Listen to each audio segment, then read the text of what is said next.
Hi viewers, మనం వచ్చేసి it is పండుగ అనేటువంటి దాంట్లో వచ్చేసి సాధన పత్రము 9 మనం చూస్తూ ఉన్నాము. మాటల తమాషా క్రింది వాక్యాలను చదవండి, ఖాళీలను పూరించండి. చూడండి, కర్ర కాని కర్ర జీలకర్ర అని ఇచ్చినారు. ఈ విధంగా ఇచ్చినటువంటి పదాలను వచ్చేసి మనము ఆన్సర్ అనేటువంటి తెలుసుకుందాము. కర్ర కాని కర్ర జీలకర్ర, కారం కాని కారము ఉపకారము, కాయ కాని కాయ అరకాయ, కోడి కాని కోడి పకోడి, దారం కాని దారము మందారము, దూరం కాని దూరము సింధూరము. పట్టిక చదవండి, పదాల ఆధారంగా వీలైనటువంటి వాక్యాలను రాయండి. చూడండి, ఇక్కడ ఇచ్చినటువంటి పదాల ఆధారంగా వచ్చేసి వాక్యాల ఆధారంగా కొన్ని వాటిని మనము ఒక వాక్యాలుగా తయారు చేయాలి. నేను ఆటోలో సంతకు వెళ్ళాను. నేను నడుచుకొని జాతరకు వెళ్ళాను. తరుణ్ బస్సులో ఊరికి వెళ్ళాడు. విజయ కమల ఆటోలో సంతకు వెళ్ళారు.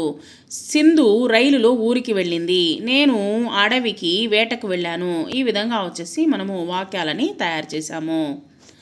సో ఇది వచ్చేసి 9వ సాధన పత్రము వర్క్షీట్ అనమాట.